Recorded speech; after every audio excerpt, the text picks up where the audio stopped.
Welcome to my channel. உருளைக்கிழங்கு வறுவல் எப்படி செய்யலாம் பார்க்கலாம் வாங்க. 2 மீடியம் சைஸ் உருளைக்கிழங்கை வந்து மேலே இருக்கிற ஸ்கின்னை பீல் பண்ணிவிட்டு நல்லா மெலிசாக கட் பண்ணி எடுத்துக்கோங்க.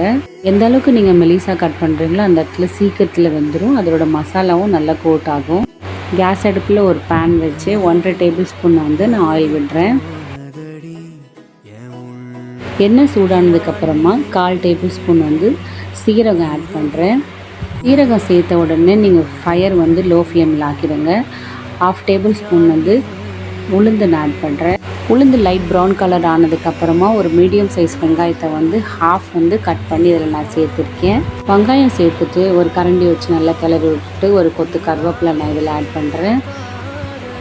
ஆனியன் ஃபுல் ஃப்ரை ஆக வேண்டாம், ஹாஃப் குக் ஆனால் மட்டும் போதும்.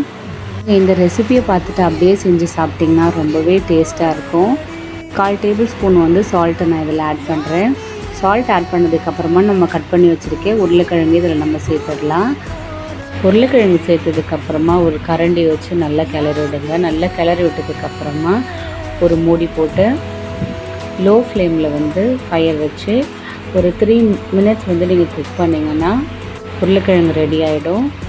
இதில் நான் கொஞ்சம் போல் பெருங்காயம் ஆட் பண்ணுறேன். பெருங்காயம் சேர்க்கும் போது அதோட வாசனை ரொம்ப நல்லாயிருக்கும், டேஸ்ட்டும் நல்லாயிருக்கும். மூடி போட்டு குக் பண்ணும் போது அப்படியே விட வேண்டாம், நீங்கள் அடிக்கடிக்கு மூடி எடுத்து கிளறி விட்டுக்கோங்க. 1/2 டேபிள் ஸ்பூன் வீட்டு மிளகாய்த்தூள் நான் ஆட் பண்ணுறேன். மிளகாய்த்தூள் ஆட் பண்ணதுக்கப்புறமா நீங்கள் நல்லா தறி விடுங்க. அப்படி இல்லைன்னா மிளகாய்த்தூள் சீக்கிரத்தில் அடி பிடிச்சிரும். இந்த பொட்டேட்டோ ஃப்ரை தயிர் சாதம், சாம்பார் சாதம், ரசம் சாதம் இது கூடலாம் வச்சு சாப்பிட்டா ரொம்பவே நல்லாயிருக்கும். மிளகாய்த்தூளோட பச்சை வாசனை போகிறதுக்காக 30 செகண்ட் நான் மூடி போட்டு வதக்குறேன். 30 செகண்ட் ஆனதுக்கப்புறமா நீங்கள் நல்லா வதக்கி விட்டுட்டு கேஸ் ஆஃப் பண்ணிவிடுங்க. இந்த வீடியோ பிடிச்சிருந்தால் லைக் பண்ணுங்கள், ஷேர் பண்ணுங்கள், சப்ஸ்கிரைப் பண்ணுங்கள். உங்கள் ஃபேமிலி மெம்பர்ஸ்க்கும் செஞ்சு கொடுங்க.